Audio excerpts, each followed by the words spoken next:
If your Samsung Galaxy Book2 360 is displaying a blue screen, this tutorial covers practical fixes for common blue screen of death errors. Follow along to troubleshoot Windows crashes and restore normal operation. So whether you're performing updates, you're getting an IRQR not less or equal message, K-mode exception not handled, kernel data in-page error, a lot of errors pertain to this problem, and we're going to go ahead and jump into what should hopefully be a pretty straightforward process, guys. And we're going to go ahead and jump right into it. So first thing I'd recommend doing would be to actually go ahead and boot to the troubleshooting utility on Windows 11. So if you do a hard power off 3 times in a row, Windows should automatically attempt to launch the startup prepare utility. And if it doesn't find anything, it will give you the option to select advanced settings, in which case it will take you to a screen that looks like this. Now, if it does not take you to a screen that looks like this, or you're unable to get to that, you can also download the Windows 10 Media Creation Utility, or Windows 11. They probably will make a creation utility for Windows 11 at some point. And it doesn't really matter, you can actually run the Windows 10 utility on Windows 11 as far as I'm aware. And you should be able to run the troubleshooting utilities built in within it. So you just would go ahead and download it to an ISO file and then burn it to a DVD or USB. It'd have to be about 4 gigabytes or more. It couldn't be a small USB flash drive, and it couldn't be a CD. It'd have to be a DVD. And then you'd boot your computer from it. So depending on the computer manufacturer, you'd have to tap a different key on your keyboard in order to launch that menu, in order to select what boot drive you want to go off of. So it could be anything between the escape key, F2, F8, F12, for example, and those are the function keys on the top of your keyboard. So you may have to just do a little bit of trial and error. Shouldn't take you more than a couple minutes. Googling it would probably be best before you even begin. But anyway, we're ready to go ahead and jump right into it. So we're on the choose an option page. So these will look very similar whether you're booting from it directly within Windows itself, or if you're plugged in a USB flash drive with the media creation utility installed and you selected the recovery option. So when you are setting up your Windows 11 installation or Windows 10, depending on the drive you're using, there should be an option to repair your computer in the bottom left corner of the dialog window, one of the first screens that comes up. You go ahead and select that, and then it would take you to a troubleshooting screen like you see here. And you want to go ahead and select troubleshoot, reset your PC, or see advanced options. And then there are going to be a whole bunch of options in here that we're going to explore in today's video. The first one, we're going to actually go underneath advanced options and then select startup prepare, fix problems that keep Windows from loading. So go ahead and select that first.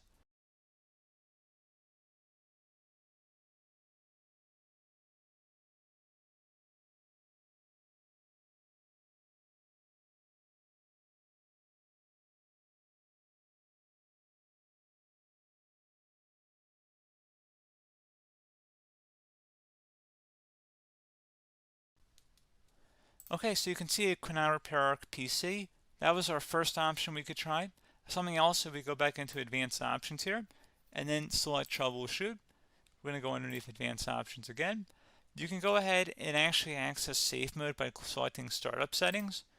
And then if you select the restart button, you have the option on the screen select safe mode with networking, which will give you a key on the screen. It'll tell you which key to press to enter that. I believe it's the F7 key. It'll do that for you. I'm not going to go over that in today's tutorial because I don't really want to go into safe mode, but you're more than welcome to attempt that by going into here and then selecting restart. Again, it'll launch another screen. It'll say what key do you want to press, and it'll give you like 7 or 8 different options, and you want to select safe mode with networking. There's also an option for a command prompt too, but that's going to be something we're going to cover later in this video, and we don't even have to go through that in order to access it. So that's why I'm not going to really push for that, because unless you know exactly what's causing the problem, you probably don't need to go into safe mode. Unless you're trying to recover files, in which case then you definitely can go into safe mode, but we're trying to actually recover our computer here. So I hope that makes sense. Something else we can also try here as well would be to uninstall updates, remove recently installed quality or feature updates from Windows. So if you go ahead and select that, you can uninstall the latest quality updates, which generally is the more day-to-day updates. Feature updates are the less regularly released ones, like the big ones. I would equate it to service packs in like Windows 7 and Windows Vista and Windows XP. So larger updates that occur once or twice a year at most. And the quality updates are more just a regular update. So probably obviously depend. It'll take longer if you're going to try and uninstall the latest feature update versus quality update, and maybe you don't need to go back that far. So just giving you guys a couple of pointers with that. Something else you can also look at here, and we're going to jump into the command prompt in a little bit, but you can select System Restore, which will use a restore point recorded on your PC to restore Windows. And this is something I would highly recommend here, guys. So select Next. Assuming you have a restore point saved on your computer, you go ahead and select the most recently created one, and you'll select Next, and then you'll select the drive. You shouldn't actually have to select the drive. You can scan for affected programs, but we're going to keep it all default here, and then we're going to select Finish. So once started, System Restore cannot be interrupted. Do you want to continue?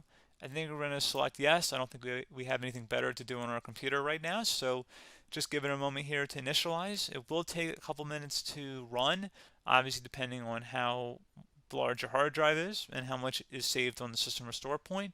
So just give it a couple minutes here.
Okay, so you can see System Restore completed successfully. The system has been restored. Your documents have not been affected. Click the restart button to restart your computer. Go ahead and select Restart.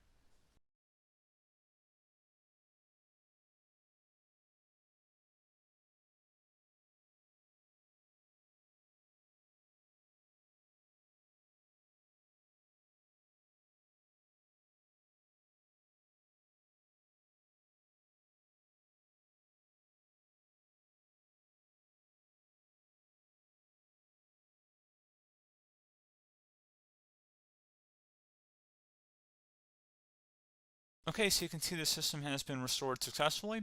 We're going to go over a couple different methods in addition to that if that did not work. So I'm just going to pause the video and we're going to start back up back on the recovery screen that we started with. Okay, so a couple other things we can try here too. If you go back into troubleshoot, you can select reset your PC, while you choose to keep or remove your personal files and then reinstalls Windows. You can select to keep my files, which will remove apps and settings but keeps your personal files. You can also select remove everything, which will remove all of your personal files, apps, and settings. So this is more of a factory reset, the second option here. First option, it should not delete all of your personal files. However, it will pretty much clear most of your programs. And keep in mind, there's no guarantee that your information, number one, is even still available and easily recoverable on your computer to the point that you actually would be able to recover anything.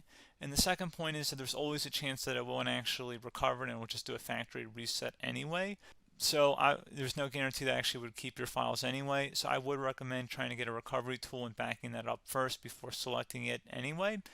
But again, those are a couple different options. And then something else you can try here if you go back to the choose an option. Another option, if you go underneath choose an option and select troubleshoot, advanced options, and now select where it says command prompt. Okay, so the first thing we should do is type our main hard drive here. In most cases, it should be the C drive. So you just do a C colon and then hit enter on your keyboard. So once you're underneath the C drive, we're going to type in dir and then hit enter on your keyboard. It should have program files, users, and Windows all in there. That's how you know you're in the right directory.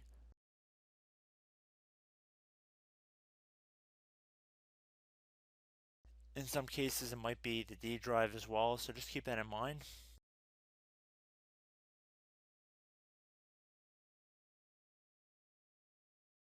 Next thing we're going to do is type in cd space / Windows / system 32 / config, and then you're going to hit enter on your keyboard.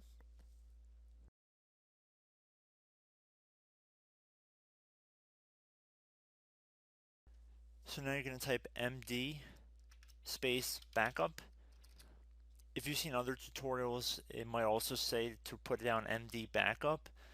That's because the backup name is pretty common when you want to back something up. So you can name this whatever you want, doesn't have to be backup. So if you've already made a backup folder in the past, you could do backup 1, for example. So once you're done setting the name you want the backup to be called, hit enter on your keyboard again.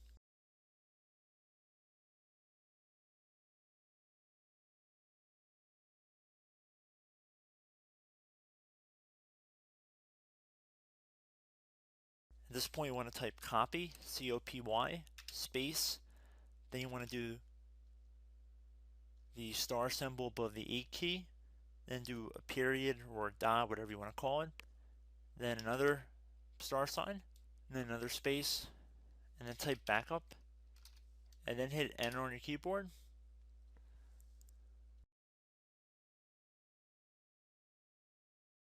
Now you want to type cd reg back, REGBACK, and then hit enter on your keyboard. So now that we are under the reg back, so now you want to type dir again, and then hit enter.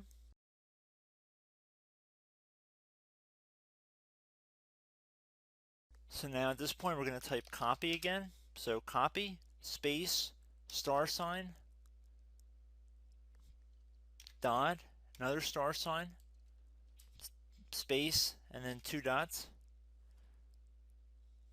So we're going to type copy, space, star sign, dot, sign, star sign, dot, dot, and then hit enter on your keyboard again. So for overwrite, you want to overwrite all. So type A on your keyboard, so capital A, and then hit enter on your keyboard.